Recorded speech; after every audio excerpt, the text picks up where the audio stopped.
Emotional हो जाएंगे। ना ना मैंने क्या इमोशनल होना है, याद तो आएगा तो उसमें याद आने में क्या है, याद आने में ये मैं भी टीवी खोल के बैठ जाऊंगी, मैं भी यूट्यूब पे पुराना मैच लगाऊंगी ना, मैं नहीं करती ये काम। हाँ मैंने यूट्यूब पे बस वो कपिल देव वाले मैचेस खोल के देखे हैं, और उसका वो जो एक वो तगड़ा वाला मैच है ना जिसमें उसने बहुत ज्यादा स्कोर किया था, उसका उसका है ही नहीं, क्योंकि उस टाइम पे कुछ उनका बीबीसी वालों का हड़ताल चल रहा था, तो उसकी रिकॉर्डिंग ही नहीं है कहीं पे भी, और वो सबसे तगड़ा मैच है। चलो जा हाँ मूवी बनेगी। अरे यार मूवी में आधे से ज्यादा चीजें बनावटी होती है, रियलिटी जो होती है वो रियलिटी होती है। कितनी भी तुम बायोपिक बना लो, कोई बायोपिक पूरी तरीके से सच नहीं होती है। चलो छठो जी, हम केमिकल रिएक्शंस को रिवाइज कर रहे हैं बेटा। देखो केमिकल रिएक्शन क्या होता है, पहले क्या दो तरह के चेंजेस होते हैं, चेंजेस को समझ लो। दो तरह के चेंज होते हैं आपके पास में, एक होता है केमिकल चेंज और एक होता है फिजिकल चेंज। एक होता है केमिकल चेंज और एक होता है आपके पास में फिजिकल चेंज। हाँ भाई पाठक, केमिकल चेंज क्या होते हैं? देखो फिजिकल चेंज होते हैं ना वो रिवर्सिबल होते हैं। आपको फीचर बनाने को किसने कहा? आप पहले बताओ केमिकल चेंज होता क्या है, फिजिकल चेंज होता क्या है? Take your time. तो केमिकल्स में जब रिएक्शन होते हैं ना, जरूरी है केमिकल चेंज के लिए केमिकल्स में रिएक्शन होती है? बोला केमिकल्स में जब रिएक्शन होते हैं कि दूध को दही बनाया वो केमिकल चेंज होगा। अरे केमिकल चेंज है क्या? केमिकल चेंज है क्या? नंबर यही करते हैं, तुम कह के आते हो अरे हम तो आंसर लिख के आए, पर तुम डेफिनेशन या फीचर में डिफरेंस नहीं कर पाते हो। हाँ जी बेटा, क्या है chemical change? Chemical change is a change in which the chemical properties of the Exactly, chemical properties of a substance are changed. ये मार्कर है मेरे पास में, इस मार्कर की अगर मैं प्रॉपर्टी की बात करूं तो इस मार्कर की प्रॉपर्टी क्या है भाई? इसकी 15 सेंटीमीटर के अराउंड इसकी लेंथ है आपके पास में, व्हाइट एंड ब्लैक कलर का बाउंड्री है, और ये कैमलिन का है। ठीक है, अब थोड़े टाइम यूज करने के बाद क्या हुआ, इसका ये प्रिंट चेंज हो जाता है, मतलब प्रिंट लाइट हो गया, अब तुम्हें ये प्रिंट नजर नहीं आएगा। ये जो चेंज हुआ ये फिजिकल चेंज हुआ। ये क्या चेंज हुआ? ये फिजिकल चेंज है। क्यों? उसका आउटर अपीयरेंस चेंज हो रहा है, उसकी फिजिकल प्रॉपर्टी चेंज हो रही है। पर अगर इस मार्कर के अंदर मैंने ब्लू इंक डाल दी तो ये मार्कर हाल फिलहाल मुझे दे रहा है ब्लैक कलर। जब मैंने ब्लू इंक डाल दी तो क्या होगा, या तो डार्क ब्लैक देगा या डार्क ब्लू कलर देने लग जाएगा मेरे पास में। अब वो जो इंक है क्या मैं उसको चेंज कर सकती हूँ? नहीं, वो इंक वैसी की वैसी ही रहेगी मेरे पास में। वो क्या है? केमिकल प्रॉपर्टी में चेंज आ रहा है। आ रही बात समझ में? वो क्या है? केमिकल प्रॉपर्टी में चेंज आ रहा है आपके पास में। सेम में आपने जो है वो दूध में डाल दिया, रुआवजा डाल दिया आपने। अब दूध में जब आपने रुआवजा डाला तो उसका कलर चेंज हो गया, वो क्या है? Physical change. वो क्या है? Physical change. आपने टेस्ट किया, उसका टेस्ट चेंज हो गया। पहले दूध का कोई टेस्ट नहीं था, टेस्टलेस है, ना मीठा है ना खट्टा है, नॉर्मल है। रुआवजा डाल दिया तो अब वो मीठा हो गया हमारे पास में। अब मैं उसके कलर को तो चेंज कर सकती हूँ, मैं और दूध डाल दूंगी, मैं कलर को तो चेंज कर सकती हूँ, है कि नहीं? या मैं कोई उसमें जो है वो कोई व्हाइट सिरप डाल दूंगी, कलर चेंज हो जाएगा। पर क्या उसकी मिठास चली जाएगी? नहीं जाएगी। कम हो सकती है पर टोटली नहीं जाएगी हमारे पास में, है कि नहीं? तो वो क्या है जो हमारे पास में जो उसका मिठास का चेंज हुआ वो क्या है? Chemical change. तो केमिकल चेंज क्या है? Change in chemical properties. ये क्या है? Change in chemical properties. जब केमिकल प्रॉपर्टीज में चेंज होता है तो उसे कहते हैं केमिकल चेंज। केमिकल प्रॉपर्टीज में चेंज हो रहा है तो उसे कहते हैं हम केमिकल चेंज। जब फिजिकल प्रॉपर्टीज में चेंज हो रहा है आपके पास में, जब फिजिकल प्रॉपर्टीज में चेंज हो रहा है आपके पास में तो उसे कहते हैं फिजिकल चेंज। फिजिकल प्रॉपर्टीज क्या है आपके पास में? फिजिकल प्रॉपर्टीज होती हैं जिनको कि आप मेजर कर सकते हो। फिजिकल प्रॉपर्टीज क्या है? जिनको आप मेजर कर सकते हो, जो क्वांटिटेटिव प्रॉपर्टी है। लाइक इस मार्कर की लेंथ को मैं मेजर कर सकती हूँ, है कि नहीं? अब मैं इसको कितना भी यूज करूं, क्या इसका लेंथ ये घिसेगा? नहीं घिसने वाला है हमारे पास में। तो फिजिकल प्रॉपर्टीज में चेंज आएगा तो हम कहेंगे फिजिकल चेंज। अब इस चैप्टर में हम बात करेंगे केमिकल चेंजेस की। इस चैप्टर में हम बात करेंगे केमिकल चेंजेस की। तो केमिकल चेंजेस क्या है हमारे पास में? जो केमिकल प्रॉपर्टी को चेंज कर देते हैं। केमिकल चेंजेस क्या है आपके पास में? जो केमिकल प्रॉपर्टीज को चेंज कर देते हैं वो है आपके पास में केमिकल चेंजेस। और वो प्रोसेस जिससे ये केमिकल चेंज आता है, वो प्रोसेस जिससे केमिकल चेंज आता है उसे कहते हैं हम केमिकल प्रोसेस। आ रही बात समझ में? Chemical process. उस प्रोसेस को जब आप सिंबॉलिकली दिखा रहे हैं, उस प्रोसेस को आप सिंबॉलिकली दिखा रहे हैं, सिंबल्स के मदद से दिखा रहे हैं, तो वो बन जाता है केमिकल रिएक्शन या केमिकल रिएक्शन बोलेंगे बेटा। सिंबॉलिकली दिखाया आपने तो वो है रिएक्शन। जब आप इस रिएक्शन में रिएक्टेंट और प्रोडक्ट के बीच का रिएक्शन रिलेशनशिप दिखा रहे हैं, रिएक्टेंट और प्रोडक्ट के बीच की रिलेशनशिप दिखा रहे हैं, तो ये बन जाएगा आपके पास में केमिकल इक्वेशन। ये डेफिनेशन थोड़ी सी आसपास की है, आसपास की आपके पास में डेफिनेशन है, पर इसको समझना पड़ेगा, वरना एक ही डेफिनेशन को तुम हर एक में लिख देते हो और वहां हो जाती है आपके पास में गड़बड़।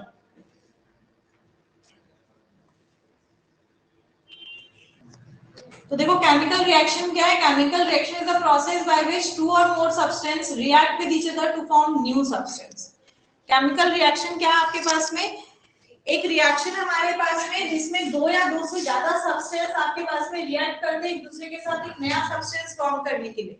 दो या दो से ज्यादा सब्सटेंस रिएक्ट करेंगे एक दूसरे के साथ में एक नया सब्सटेंस फॉर्म करने के लिए। नया सब्सटेंस मतलब उसकी नई प्रॉपर्टी है। जैसे दूध का एग्जांपल देखिए, दूध का दही बना दिया आपने, दूध में खट्टा डाला आपने जिससे दही बन गया। दही की प्रॉपर्टी दूध से अलग है, आप दही से वापस दूध नहीं बना सकते हैं हमारे पास में, तो उसको कहते हैं केमिकल चेंज, जिसमें प्रॉपर्टीज क्या है लिखा होगा डिफरेंट आती है आपके पास में। इसमें क्या आता है आपके पास में? Change in state. इसके फीचर्स की अगर हम बात करें तो इसके इंपॉर्टेंट फीचर्स में आता है सबसे पहले आपके पास में change in state. Change in state, how will you justify change in state?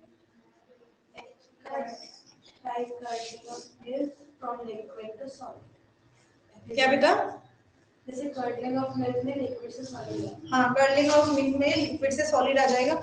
या और भी सिंपल ले लो आप, देखो जैसे मोमबत्ती है, आप जब मोमबत्ती को हीट करते हो वैक्स सॉलिड होती है, आपने हीट किया वैक्स लिक्विड फॉर्म में चेंज हो जाती है आपके पास में। क्या है हमारे पास में? Change in state. क्या है हमारे पास में? Change in state. क्यों? उसको वापस से वो ठंडे हो जाएगी तो वो जमा कर उसको वापस। अच्छा मुझे ये बताओ, मोम जब पिघलता है तो उतनी क्वांटिटी में मोम वापस मिलता है? नहीं, वो तो थोड़ा सा बढ़ चेंज हो गया ना, फिर तो चेंज हो गया ना, सम पार्टिकल्स तो वेपराइज हो गए, तो केमिकल हुआ ना हमारे पास में।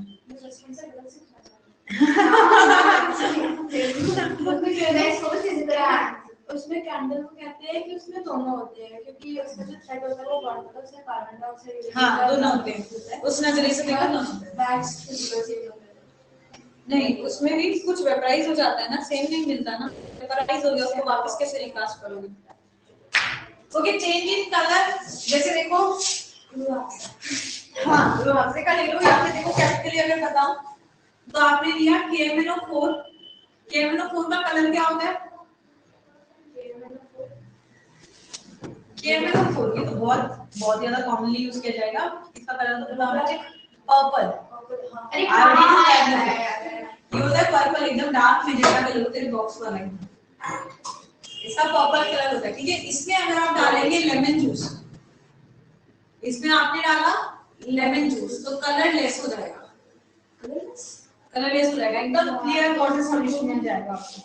KMnO4 में आप डालिए लेमन जूस, क्या मिलेगा? Clear water solution. तो इसमें आप एक्टिविटी करेंगे KMnO4 के साथ में, जिसमें कि आप देखेंगे इसका पिंक कलर जो है वो फेड हो जाएगा आपके पास में, लाइट पिंकिश कलर आ जाएगा। ऑक्सैलिक एसिड के एक्सपेरिमेंट है आपका। नेक्स्ट आता है इवोल्यूशन ऑफ गैस, कि जब कोई केमिकल चेंज होगा हमारे पास में तो क्या होता है? इवोल्यूशन ऑफ गैस होता है। एग्जांपल दीजिए।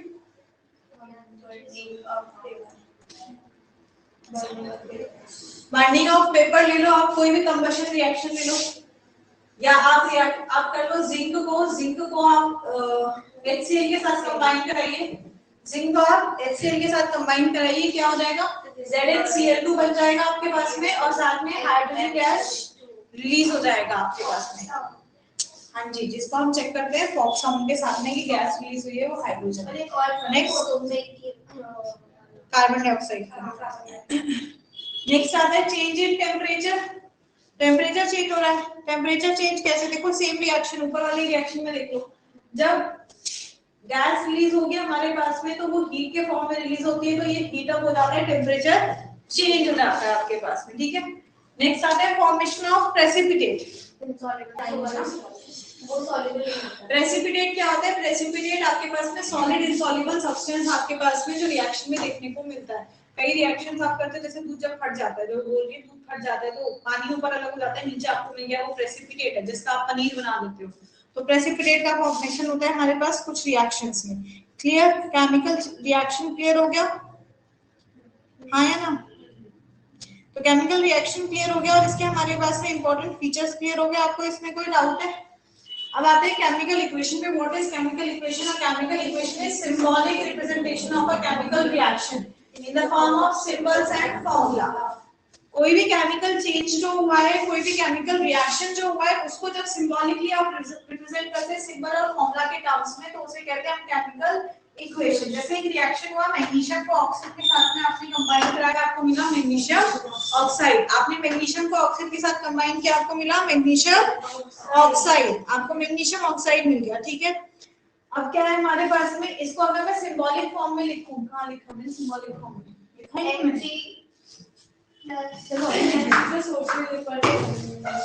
सिंबॉलिकली लिखे तो magnesium is Mg, oxygen is O2 plus MgO, magnesium oxide. तो ये क्या बन गया? ये बन गया इसका केमिकल रिएक्शन। ये बन गया इसका केमिकल रिएक्शन। जो हमारे पास में ये दोनों सब्सटेंस जो इनिशियली हमने लिए हैं, इन्हें कहते हैं रिएक्टेंट। जो हमें रिजल्टेंट मिला है उसे कहते हैं हम प्रोडक्ट। जो प्रोडक्ट होता है वो केमिकल रिएक्शन का रिजल्टेंट है। इसके मतलब आप उसको वापस से 90% केस में वापस से प्रोडक्ट में रिएक्टेंट में चेंज नहीं कर सकते। 90% केस में नहीं कर सकते। रिवर्सिबल होते हैं कुछ रिएक्शंस, पर यहाँ पे नहीं है हमारे पास। तो यहाँ पे आपके पास रिएक्टेंट क्या है? Mg और O2 आपके पास में रिएक्टेंट है और MgO आपके पास में क्या है? प्रोडक्ट है। अब आते हैं हम, अच्छा एक क्वेश्चन आता है इस पे कि जब भी आप मैग्नीशियम क्या है? रिबन के फॉर्म में करते हैं ना वो वाला, तो बर्न करने से पहले आप उसको जो है वो साफ करते हो, सैंड पेपर से क्लियर करते हो। क्यों? बहुत ही कॉमन क्वेश्चन है, कई बार पूछा जाता है।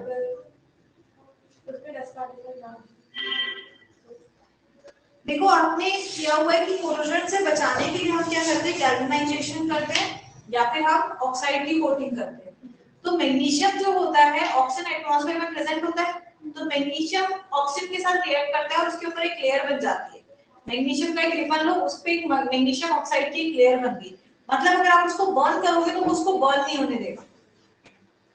आ रही बात समझ में? इसीलिए सैंड पेपर से उसको पहले साफ किया जाता है जिससे वो मैग्नीशियम ऑक्साइड की लेयर रिमूव हो जाए और उसके बाद में हम उसको बर्न करते हैं। पतली से होती है घिसना कौन है? Sand paper. सैंड पेपर क्या होता है? सैंड पेपर तो बहुत रफ होता है ना, बहुत रफ होता है, पर वो ऊपर की लेयर को हटाने के लिए होता है ना, वो पूरा करने के लिए थोड़ी ना होता है। सैंड पेपर से आप ये अपने कूलर के जो पेंट से पहले साफ करते हो, हाँ वो सैंड पेपर होता है। तो उससे घिसने से क्या ये कूलर की पत्ती कम हो जाती है, कमजोर हो जाती है। लेकिन कूलर तो आयरन होता है तो वो भी इतनी मोटी नहीं होती है। मेरा कहने का मतलब है जब उससे घिसती है तो क्या कोई लेयर हटती है? नहीं। जो पानी उस पर डिपॉजिट हो रखा होता है, इतना जो पानी का वर्क होके या फिर कॉर्पोरेशन होके उस पर डिपॉजिट हो रखा होता है, सिर्फ वो सरफेस रिमूव होती है ना। तो ऐसे आप ये थोड़ी ना बहुत घिसोगे, हल्का सा आप उसको सैंड पेपर से रब करेंगे जिससे उसके ऊपर जो एक लेयर, जैसे सिल्वर है, सिल्वर मम्मी पायल वगैरह पहनती है वो ब्लैकिश हो जाती है, तो मम्मी जब उसको साफ करती है तो सैंड पेपर तो नहीं, पर वो ब्रश वगैरह से घिसती है, उसको साफ करती है। तो घिसने से क्या सिल्वर घिस जाता है? नहीं, जो सिल्वर का ऑक्साइड लेयर बना होता है वो लेयर हट जाता है। तो बहुत पतला है, हल्का सा है, उतना उसमें से कुछ फर्क नहीं पड़ता उसपे। ठीक है, अब आते हैं हम बैलेंसिंग पे। अब मेन चीज अभी बैलेंसिंग सीखनी है, बाकी सब तो सीख भी ठीक है। तूने सीखी अच्छी बात है, उसको मान ली सिखानी है, अब सीख ली तो जल्दी जल्दी बताएगी। बेटा बैलेंसिंग में क्या होता है? बैलेंसिंग में हमने देखा रिएक्शन में क्या होता है, आपके पास में एक साइड रिएक्टेंट होता है और एक साइड प्रोडक्ट होता है, राइट? एक साइड आपके पास में रिएक्टेंट है, एक साइड आपके पास में प्रोडक्ट है हमारे पास में। तो बैलेंसिंग में हमें क्या करना है? हमें अपने रिएक्शन में रिएक्टेंट और प्रोडक्ट का कंसंट्रेशन जो है वो सेम करना होता है हमारे पास में। मुश्किल नहीं है, ऐसे बहुत आसान है आपके पास में, अगर समझ लो तो। रिएक्शन मैंने आपको दिया H2 plus O2 gives H2 H2O। पहले मौली बताओ इसमें रिएक्टेंट क्या है और प्रोडक्ट क्या है?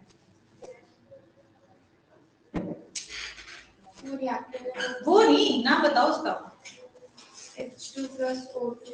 H2 और O2 अलग अलग आपके पास में, प्लस जरूरी नहीं है, ये अलग अलग आपके पास है रिएक्टेंट, और ये होते हैं आपके पास में प्रोडक्ट।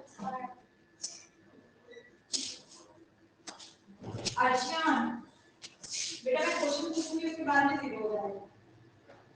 क्वेश्चन पूछने का जवाब नहीं देगा, हमें काटने जाना।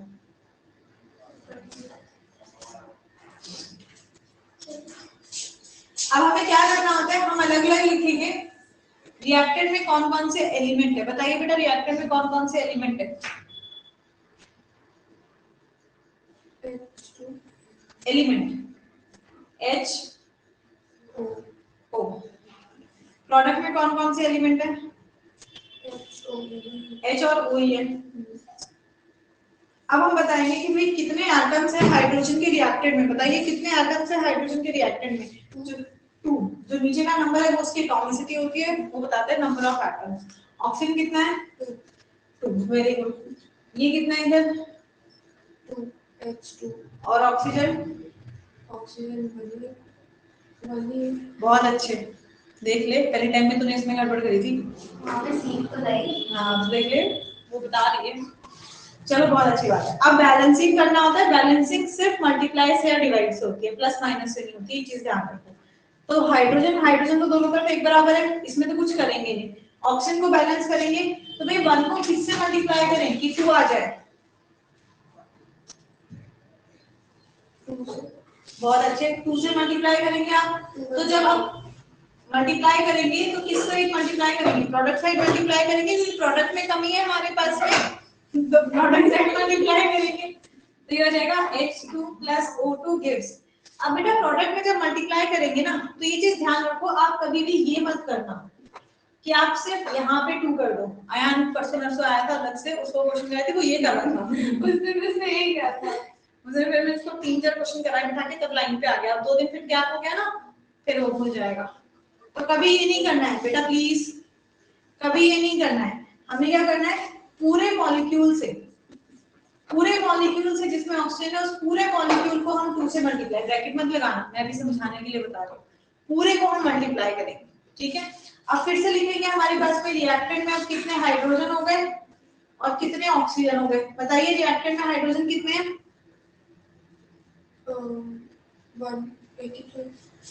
2 है ना, अच्छा 1 थोड़ी ना। ऑक्सीजन कितने हैं? 2। प्रोडक्ट में हाइड्रोजन कितने हैं? 2। बेटा आप देखो बाहर वाला 2 भी है ना, तो 2 2 सा 4। ये तो एक मॉलिक्यूल में था, कितने मॉलिक्यूल हो गए? 2 मॉलिक्यूल हो गए। ये होता है हमें नंबर ऑफ मॉलिक्यूल बताता है, और ये हमें नंबर ऑफ एटम बताता है। ये नंबर ऑफ एटम बताता है। तो एक मॉलिक्यूल में 2 है, तो 2 मॉलिक्यूल में 2 सा 4। ऑक्सीजन कितने हैं? 2। अब देखो ऑक्सीजन बैलेंस हो गया पर हाइड्रोजन बैलेंस नहीं, तो हाइड्रोजन को बैलेंस कैसे करेंगे? किसको? 2 को 4 से। रिएक्टेंट या प्रोडक्ट? रिएक्टेंट को प्रोडक्ट से। रिएक्टेंट को प्रोडक्ट से। बेटा 2 को किससे मल्टीप्लाई करें कि 4 आए? 2 2 जा 4। 2 2 जा 4 ना, तो रिएक्टेंट को 2 से मल्टीप्लाई करेंगे ना, रिएक्टेंट को प्रोडक्ट के इक्वल करना है। ठीक है, तो अब क्या हो जाएगा, रिएक्टेंट में हाइड्रोजन यहाँ पे है तो ये हो गया 2H2 plus O2 gives 2H2O। अब देखो हाइड्रोजन कितना है रिएक्टेंट में? Very good 4। ऑक्सीजन कितना है? 2। प्रोडक्ट में हाइड्रोजन कितना है? 4। ऑक्सीजन कितना है? 1। ऑक्सीजन कितना है? 2 ये 2 पूरे से मल्टीप्लाई है, तो अब ये बैलेंस हो गया। So this is your required balance chemical equation. अगर आपको इनके स्टेट बताए तो आप इनके स्टेट लिखेंगे। हाइड्रोजन गैसियस में पाया जाता है, ऑक्सीजन भी गैसियस में, H2O लिक्विड। ठीक है, समझ में आई बात पक्का वाली? बहुत अच्छे। तो अब आप सेकेंड वाली रिएक्शन को अपनी कॉपी में करें फटाफट, फिर हम डिस्कस करेंगे। चलिए मैं करा रही हूँ। देखो आपका बेटा आगे बताएंगे, बताओ रिएक्टेंट में क्या क्या एलिमेंट है।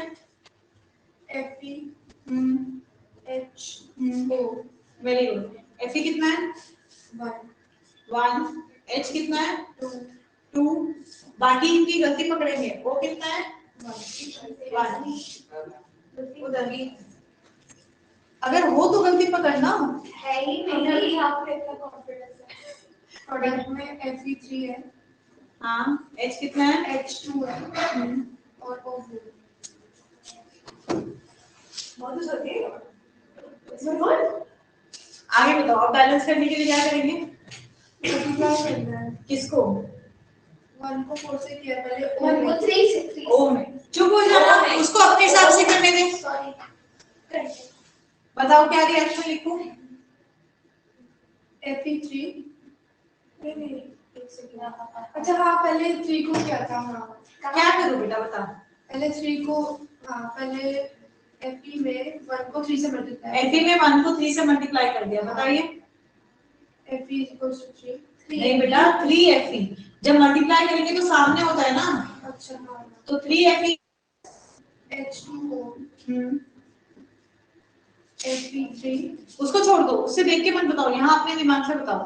Fe3 O4 plus H2। ठीक है, आप फिर से बनाएंगे। कितना हो गया Fe? Fe3 हो गया, Fe3 हो गया। ठीक है, हाइड्रोजन 2 ऑक्सीजन 1 Fe कितना है? 3 हाइड्रोजन 2 ऑक्सीजन 4। अब बताओ। अब O में करेंगे हम मल्टीप्लाई करके 4 से। Very good. तो रिएक्शन में क्या हो जाएगा? नहीं देख के नहीं, बंद कर दे, यहीं पे बताना बेटा। 3Fe प्लस H2 नहीं, H2 से पहले 4 आ गया। हाँ, अब O gives Fe3 O4 plus H। बहुत अच्छे, वेरी गुड। अब बताओ कितने हो गए? Fe हो गया 3, Fe हो गया 3, H हो गया 8, बहुत अच्छे। O हो गया ऑक्सीजन 4, बहुत अच्छे। यहाँ पे 3, H हो गया 2, O 4। ठीक है। अब क्या करेंगे? बस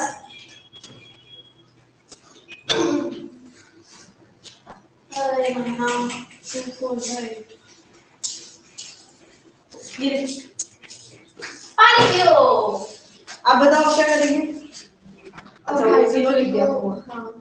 हाइड्रोजन को सेव करना है, तो 2 4 का 8 होता है। 4 से रिएक्शन क्या हो जाएगा? 3Fe 4H2O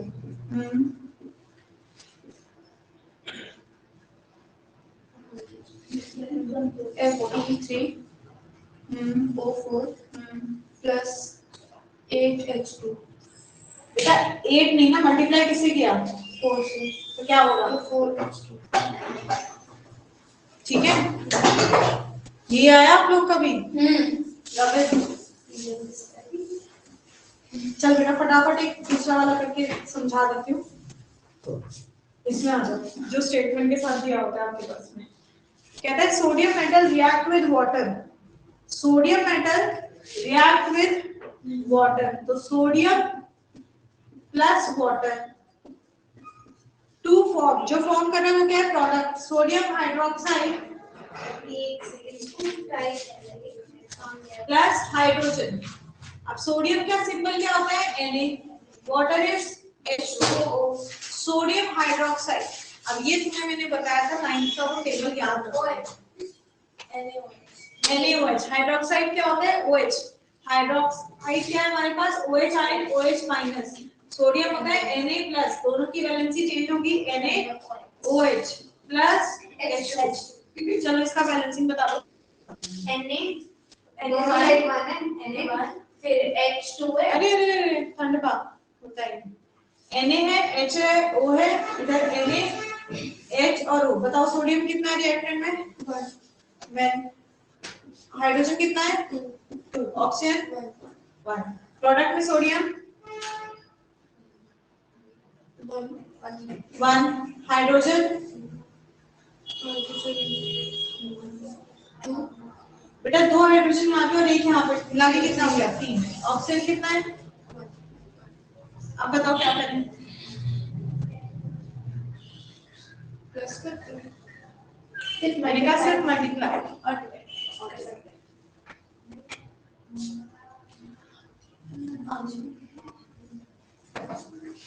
तो ना 2 हो जा। तो कैसे कैसे क्या आती है ना बताने के लिए। नहीं बता रही, मैंने नहीं बताया, सच्ची में नहीं बताया। बेटी बोल बेटा बोल। इसमें तो मल्टीप्लाई नहीं हो सकता। क्यों नहीं हो सकता? क्योंकि हमें 2 को 3 बनाना मतलब उसके 3 नहीं बन रहा तो 3 से नियरेस्ट बड़ा नंबर बना दो। छोटा तो बनाएंगे नहीं, बड़ा बना दो। तो मतलब हाँ तो 4 से 4 कर दो। क्या करेंगे? 2 से मल्टीप्लाई क्या बन जाएगा बोलो? Na 2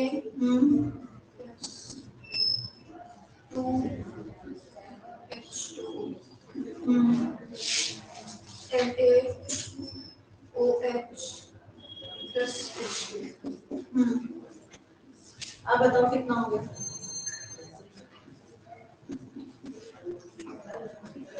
Na1 हो गया, H4 हो गया और 2 हो गया। 1। हाँ नहीं 2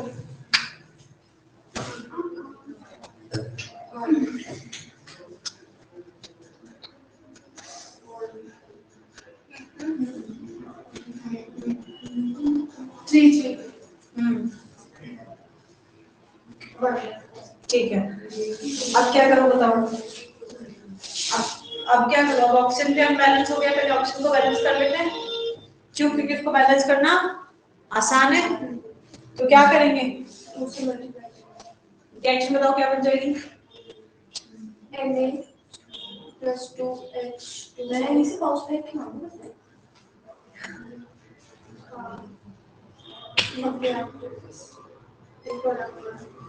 Gives. This is gives. Na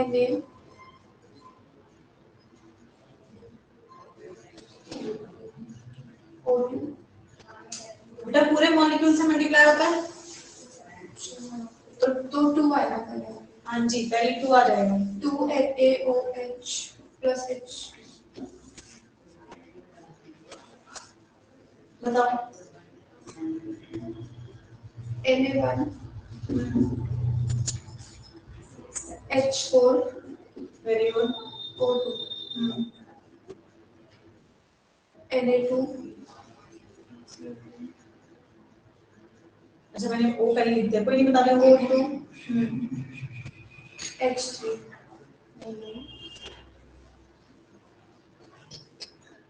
ये 1 ऑलरेडी है, 2 से मल्टीप्लाई कर 2 बन जा 2 + 2 4।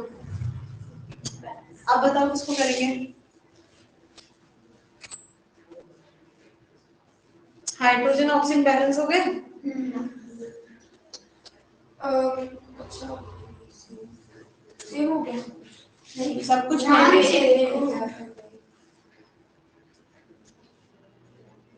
क्या करेंगे? 2 1 2 2 1 2 या 1 2 2 मतलब इसको 1 से करेगी, इसको 2 से करेगी। 2 से किसको? Reactant product? रिएक्टेंट को 2 से करेंगे। बताओ रिएक्शन क्या होगी? 2 है लगे करिए इसको कुछ लिखना मुझे तो चाहिए मारेगी। 2 NaOH plus H2। ये वेरी गुड। समझ में आ गया ना? ठीक है, ये रिएक्शन नोट कर लीजिएगा। इनको जो है वो आप घर से सॉल्व करके लाएंगे, कोई डाउट होगा वो पूछेंगे। कोशिश करेगा पीछे की जो वीडियोस है उनको देख लें एक बार, तो और टॉपिक रिवाइज हो जाएगा क्योंकि